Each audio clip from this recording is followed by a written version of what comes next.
This week on The Splash, we enjoy a night of music with the Salvation Army. Then, an afternoon of innovation with local businesses. And later, easy ways to protect your property.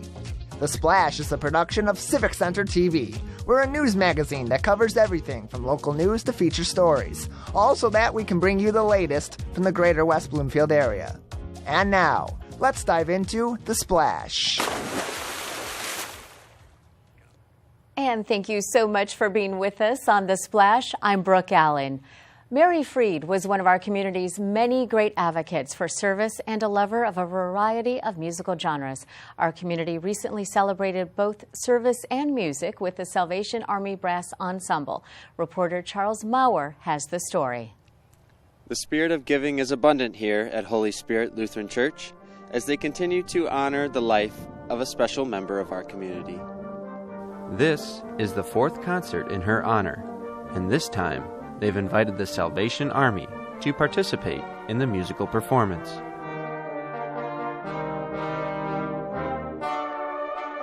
Tonight we are trying to get more volunteers to sign up to ring for the bells for this Christmas season, and so far we've done really well. We're getting a good volunteer turnout.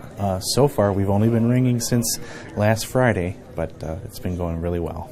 So that's what we're doing tonight, introducing people to the Salvation Army.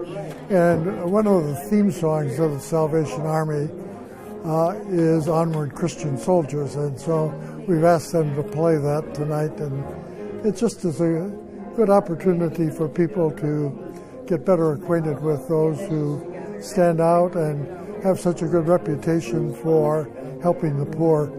And we want to remember the poor and the needy at this time of the year.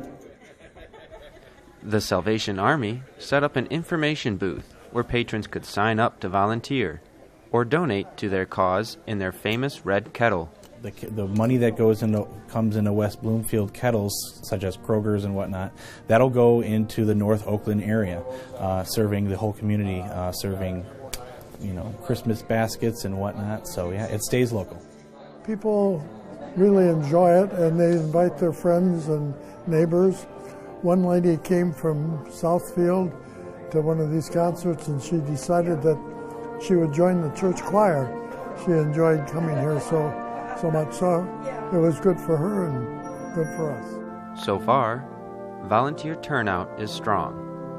The community at Holy Spirit Lutheran Church enjoyed a night of beautiful music and had an opportunity to give back to the community, just like Mary Freed would have wanted. Reporting for The Splash, I'm Charles Maurer. To find out more, you can visit civiccentertv.com/Salvation Army Concert. Leadership in business and in life often requires a high level of innovation and creative thought. The Greater West Bloomfield Chamber of Commerce brought in some experts to celebrate this trait and teach its members some important lessons. Reporter Lawrence Nyland has the story. The West Bloomfield Chamber of Commerce held its 6th annual Leadership Luncheon. The event allowed local business owners and leaders to gather together in a forum that their busy schedules might not normally allow. Well, first of all, you do have to be out in the community, which is very important. What's great about these events, you get the chance to connect with other people in the community, refer out, clientele, cross-referral. It's like coming together and you're a family. This year's luncheon received some tremendous help from a young, aspiring businessman from West Bloomfield. I came to be involved with this through my 7th hour professional apprenticeship class run by Mrs. Chase over at West Bloomfield High School. So I was looking for mentors. I came across the Chamber of Commerce on the list. Ms. Levine's having me work on flyers, different posters, and then most importantly, I've been helping her organize the little different details that go into the Leadership Summit here. And Zachary plans to use what he learns to achieve lofty goals. My ultimate goal is to run and own a business of some kind, maybe like a hotel chain or something around the lines of that. I just really love event planning, and so being involved with the Chamber was just a great way to get involved in event planning. The theme of this year's luncheon was innovation. Keynote speaker Kurt Bailey explained why it's such a vital yet underused aspect of a successful business. Our thing that we offer and what we sell is to help companies uniquely and compellingly differentiate their products in the marketplace.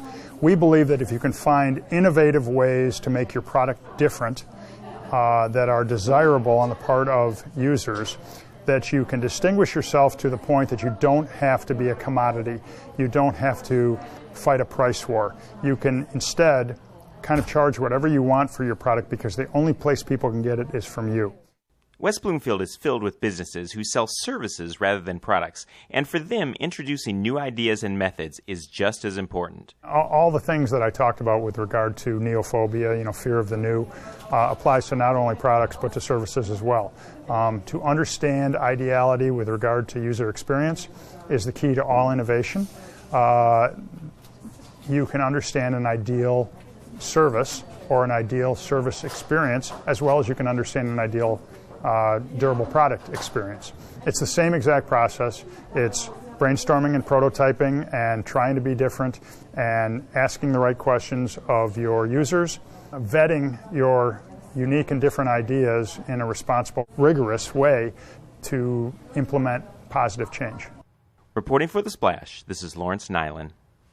For more information, feel free to stop by our website at civiccentertv.com/GWB Leadership. Coming up, our community feeds more than just the mind, and then a new episode of Sidewalk Talk. Don't go away. You're watching The Splash on Civic Center TV.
And now, back to The Splash on Civic Center TV.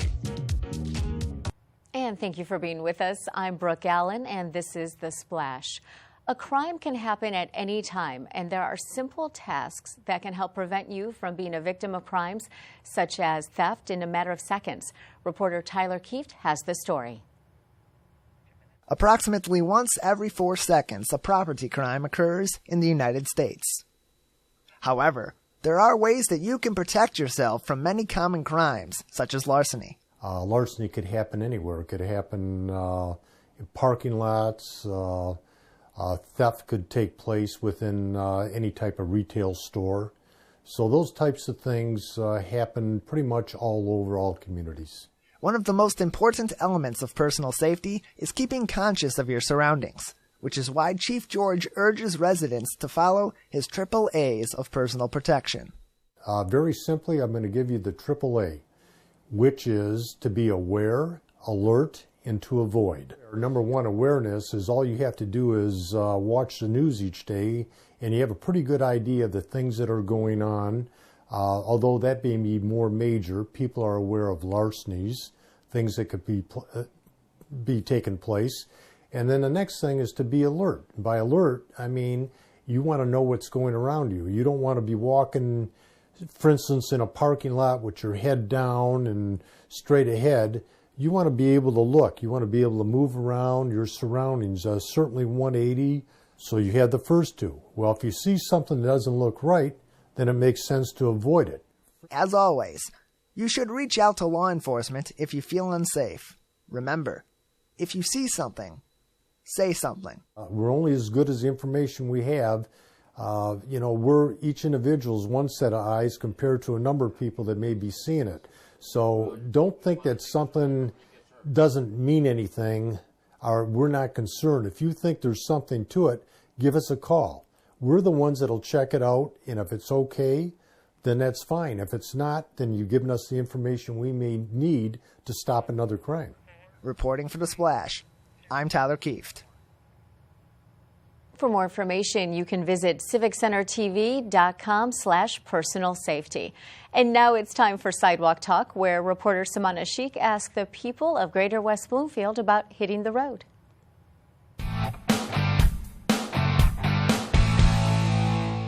I naturally hate driving. I hate driving the freeways. I hate driving the main roads. What about you? What roads do you hate driving on?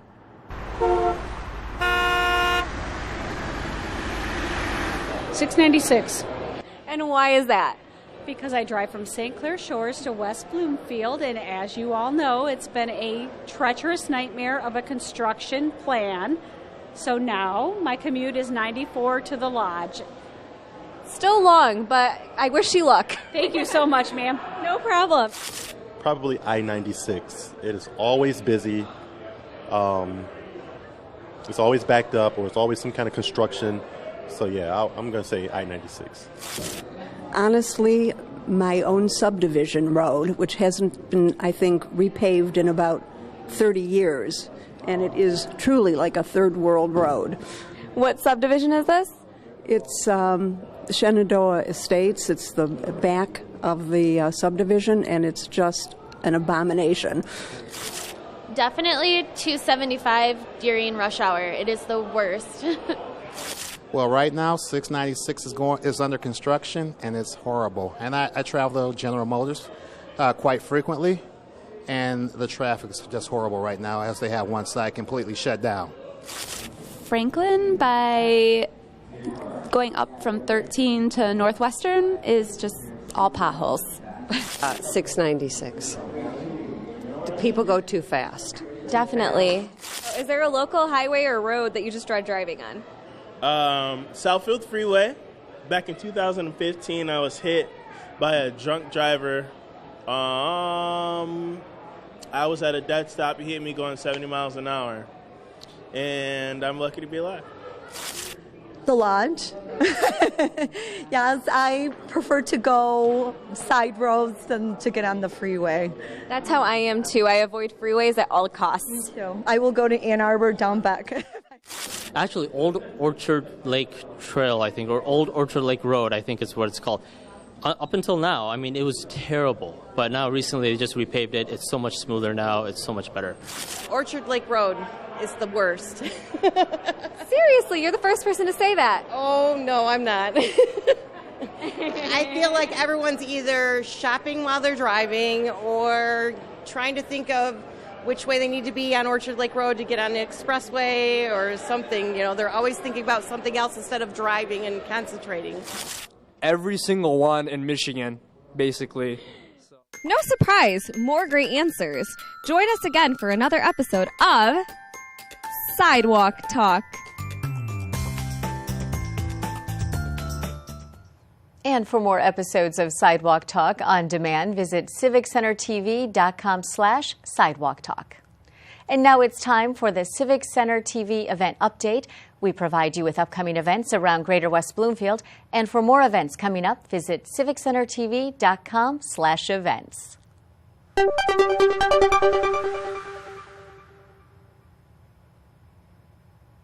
The Janice Cherick Gallery presents Outside In, Artist of the Detroit Landscape, now through December 6th at the Janice Cherick Gallery at the Jewish Community Center in West Bloomfield. The collection of artists represents the diverse nature of the artistic movement in Detroit, and each artist has created work in their respective medium and style using the ever-evolving city as their canvas. Enjoy the sights of this new exhibit for free and enjoy Familiar Faces by Cat Francis in the side gallery. Gallery hours are Monday through Wednesday from 10 a.m. to 4 p.m., Thursday from 10 a.m. to 7 p.m., and Sundays from noon to 4 p.m. For more information, call 248-432-5579. Delightful Yoga Wednesdays now through December, 11 a.m. to noon at Spirit of Grace Church in West Bloomfield. Improve the strength of mind, body, and spirit with this fun introduction to yoga. This class is for beginners, experienced yogis, and every level in between. Improve your flexibility, muscle strength, endurance, and make some new friends. $7 per class or a monthly rate of $25. For more information, call 248-682-0770. Let's Talk, an ESL discussion group Wednesdays from 10 a.m. to 12 noon. It happens at the West Bloomfield Township Public Library. Anyone learning English or who wants to improve their skills is welcome during this English language discussion group. A tutor from the Oakland Literacy Council will facilitate the conversation and help all who attend become stronger in their English language skills. Feel free to drop in for all or part of the sessions. For more information, call 248-232-2290 or visit wblib.org. Board Gaming with Cats, December 1st from 11 a.m. to 4 p.m. at the Meow Town Lounge. Join the Meow Town Lounge for a fun day of board gaming with many adoptable cats. There will be several games available, and you are welcome to bring your own as well. Food and beverages are welcome, and there is no fee to attend. However, donations are accepted and encouraged and help support the care of these adoptable cats. Register in advance at meowtownlounge.org or send an email to meowtownlounge@gmail.com. Taco Dragon Story Time, December 2nd from 1 p.m. to 1:45 p.m. at the West Bloomfield Township Public Library. Visit your favorite characters, grab a seat, and enjoy an interactive story time featuring books, crafts, and games all about Taco Dragon. And at the end of each program, the character will arrive for a special meet and greet with the entire family. For more information, call the West Bloomfield Library's Youth Programs Office at 248-232-2250 or visit wblib.org.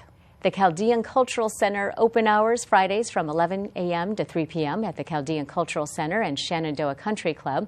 Learn about the history, traditions, and culture of the Chaldean people. $5 for a self-guided tour and $10 for a guided tour. Schedule a tour and find more info at chaldeanculturalcenter.org. Share Support Group meets Tuesdays and Thursdays at the Henry Ford Maple Grove Center in West Bloomfield, 7:30 p.m. to 9 p.m. Share concerns, have help and support from your peers, neighbors, and helpful experts, and address your needs. Interview ways to cope and empower rather than enable your family members in the supportive adult group centered on adult addiction and recover education, as well as family support. This group is offered only to those with 6 months or more of sobriety from alcohol and other drugs. For more information, call Lisa Kaplan at 248-661-6100. And that's this week's highlights. You can find out more events online at civiccentertv.com/events and see everything going on in the greater West Bloomfield area. And now we're going to take a short break, and when we come back, we'll talk to Craig Bryson, Senior Manager of Communications and Public Information with the Road Commission for Oakland County. Don't go away. You're watching The Splash on Civic Center TV. Civic Center TV is your home for everything Greater West Bloomfield. Here you can tune into community programming such as our weekly news magazine show, The Splash, as well as coverage of local events and meetings in Keego Harbor, Sylvan Lake, Orchard Lake, and West Bloomfield. You can also watch all of your local programming online anytime at civiccentertv.com. Civic Center TV, television that's close to home. Civic Center TV has gone social. Now it's easier than ever to watch, save, like, and share our videos online. See what's happening in your neighborhood, on the streets, and on the web at civiccentertv.com. Be a part of the conversation and get involved. We would love to hear from you. For links to our social media pages, visit us at our website or find us on Facebook, Twitter, and YouTube. Civic Center TV, television that's close to home.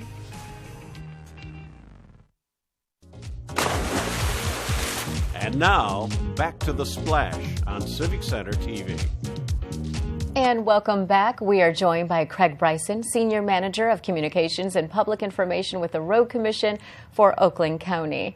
And thank you so much for being with us. Thank you. And you're going to be pretty busy for the next couple of months. We will. This is a hectic time of year, and of course, Mother Nature dictates how busy we are. Right, right. So tell me how prepared you are. Well, we do spend a lot of time getting our troops and our equipment ready. We go through a training process throughout the fall with all of the drivers, even the experienced drivers, just to remind them all the safety techniques and the processes. We check all the equipment all the fall, make sure all the salt domes are full of salt. So we're ready to go. So you mentioned safety and you mentioned equipment. So let's talk about the equipment first. How much training goes into that? Well, first of all, the drivers have to have a CDLA, which is a commercial driver's license with an A designation, which allows them to drive these big, 12-yard dump trucks. Then they have to prove to us when they're hired that they have the capability to do that. And most of them have been doing this for quite some time now. But they can be in those trucks for 16 hours a day, so it's a 16-hour shift at a time, and sometimes multiple 16-hour shifts with only 5.5 hours off between. So it's imperative they know how to operate that equipment. And if you see the trucks, they're not, as you might think, just a simple truck. These are kind of space-age equipment. There's a joystick to control the salt spreader.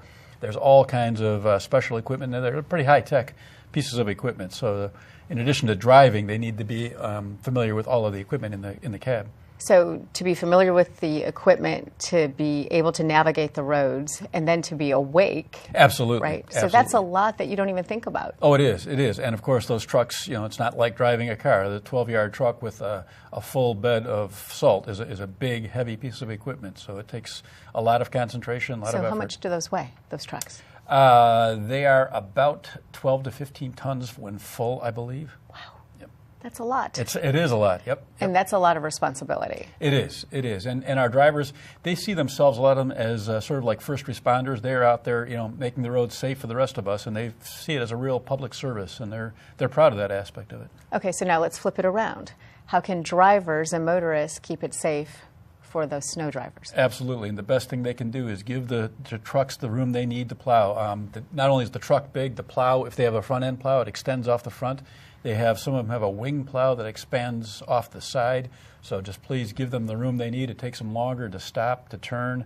They're big, heavy pieces of equipment, and the more they're unencumbered by drivers, getting in their way or cutting them off, the better they can do their job and the safer they can make the roads to the rest of us. We hear it all the time, the whole "don't crowd the plow," and it sounds cliche, but it really isn't. Absolutely, it's very true. You cut off a truck, and you just hope that the truck can slow down in time. They do take a lot more room to stop, especially when they're full. Okay, so the safety aspect, drivers need to beware. And also, what about the salt on the road? I mean, sometimes that flies up at the car. Absolutely. It can fly out of the back. It can bounce on the road, so don't tailgate close to the back of the truck. Give them a lot of space. That's a lot of salt coming out of there, and it's going to spread. The whole idea is to have it spread as wide an area as possible. So please don't crowd the back end of the plow either, and give them room to do that. And if you don't want rock salt hitting your windshield, give them some room. Okay, so let's talk about some construction projects, because we know that we had that stoppage. Yep. And that kind of halted things for a while. So where does the construction stand, especially during the winter? Yep, that was a big problem for us. We lost about a month of prime construction weather when the weather was perfect. They resolved the issue. The workers came back. Unfortunately, when they came back, it rained probably 3/4 of the time since they've been back, which really, in addition to the delay, that prevented us from catching up a lot of that time. So some of our projects will not be finished this year. There will be some barrels that stay up over the winter, or in some cases, like Opdyke Road, there'll be only one layer of asphalt down. They will not have put the second layer down. It'll be a little bit rougher for the winter. But it will be open. But it will be open. Okay. Most of the roads will be able to get open, at least to some degree. But there still will be gutters, curbs, turn lanes, and things that are not finished on many of the roads. And again, the construction barrels will still be out? In some cases, they certainly will be for the course of the winter. That will make things a little bit more difficult for the plows. They've got to go around them. We'll try to get as many of them off the road as possible, but in some cases, we'll need to leave them there. Okay, so I guess the big question would be, do you have enough salt for the winter? We do. At this point, we have all of our, we have 6 salt storage facilities located around the county. Those are all full. That's about 37,000 tons of salt we have on hand. and our vendor has told us there's no problem to resupply. You know, when we really get into the thick of the winter, we can be resupplied on a daily basis or even multiple times a day at each of those garages. And so far, they're telling us there's no problem with that. So how many people are involved in this process? That's a great question. When we have what we call full run coverage, which is all available trucks, we'll have 105, 106 salt truck plows out on the road. We can also have 19 road graders, which are the big vehicles with a big blade across the front. We can have an additional 18 pickup trucks. So all of those, we have mechanics at all the garages working, and at our main mechanics garage working. We have supervisors in all the garages overseeing that. We have what we call a snow duty officer who's kind of overseeing the whole thing, clerks in all the garages. So all told, it's well over 200 people involved in one way or another when we're operating at full coverage. So when is your season? From whenever Mother Nature starts in the fall, it can be as early as late September, early October sometimes. That's unusual, but it has happened till we've had snowstorms in April. So until the season ends in April or the spring. The baseball season, the right? Baseball season starts, right. You're out there plowing the field. We have sometimes been in that situation. So what, actually, how long have you been doing this? I've been at the Road Commission for 21 years. Okay, so what is one takeaway for you that you enjoy about this? Well, I mean, I love the challenge of the fact that it's different all the time. One of the things that's the most interesting for me is that what the people see is really kind of only the tip of the iceberg. There's so much stuff that goes on behind the scenes that people don't see: the preparation, the planning, the strategizing, the whole financial aspect of it that people really, and they have no reason to worry about those details, but we do. And so there's so much that goes into this whole, from construction to winter maintenance to pothole patching. It's just much more complex than it seems on the surface. So speaking of potholes, any major potholes or pothole repair? Are we good with that this winter, or how's that standing? That's a year-round process. We literally all year long, when it's not snowing or there's a snowstorm that we're cleaning up from, one of the major things we do during the winter is continue to patch potholes. The worst times are the spring and the fall, but it's literally a 12-month operation year-round. Okay, well, thank you so much, and bundle up, drive safe, and our favorite phrase, right? Don't crowd the plow. Absolutely. All right, Absolutely. Thank you so much. Thank you. And again, we've been joined by Craig Bryson, a Senior Manager of Communications and Public Information with the Road Commission for Oakland County. And now it's time for A Minute with Nature, where Parks naturalist Laura Nazuri teaches us about environmental stewardship.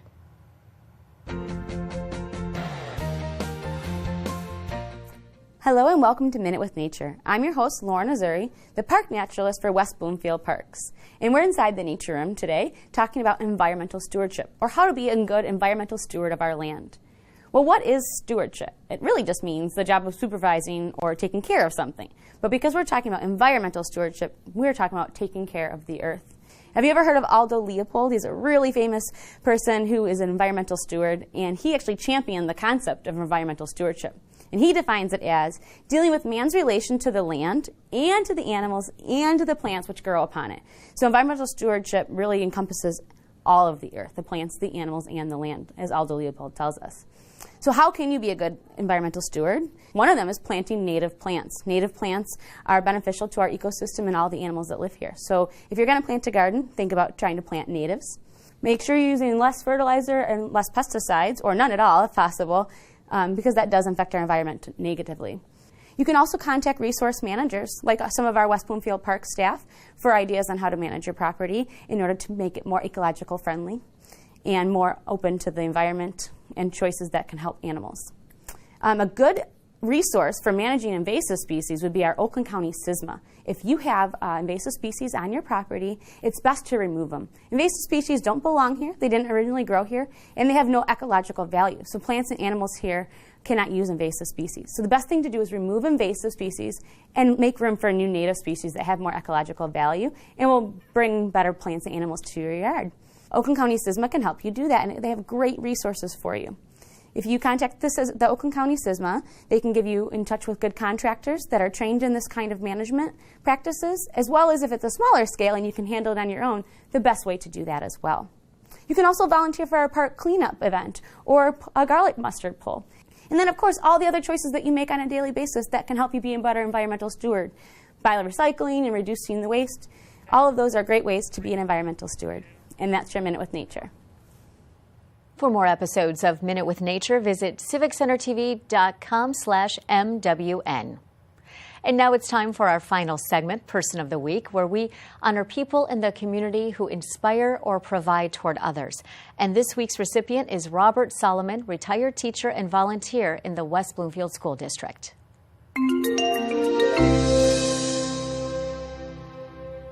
Robert Solomon has worked in education for over 50 years. In 1985, he joined the West Bloomfield School District, where he spent the next 15 years of his life and career helping to mold the young people of Greater West Bloomfield into wonderful young men and women. And despite his retirement in 2000, Robert could not bear keeping away from our schools and has continued his involvement in West Bloomfield schools to this day, both as a teacher, a mentor, and a volunteer. And when you speak with Robert, it doesn't take you very long to understand why he has been so adored by his students over the years. Robert has a natural connection with every person he encounters in life, and it's a quality that has not only helped him build lifelong friendships with our local students and families, but inspired them to do the same for others. Robert Solomon understands that in each student's backpack is more than books, pencils, and paper. It's everything that they carry from home, from school, from their friends, and from themselves. But more importantly, that's what's in your backpack. Robert Solomon wants to know what's in your heart, which is why he is our Person of the Week. And if you know someone who is making a positive difference, let us know. Send an email to thesplash@civiccentertv.com. We want to congratulate and acknowledge those making a difference in our community, and we appreciate your suggestions. Well, that's it for this week's show. You can watch new episodes Mondays at 5:30 p.m. at civiccentertv.com, Comcast 15, AT&T 99, and online in HD at civiccentertv.com. And follow us on Facebook, Twitter, and YouTube at Civic Center TV.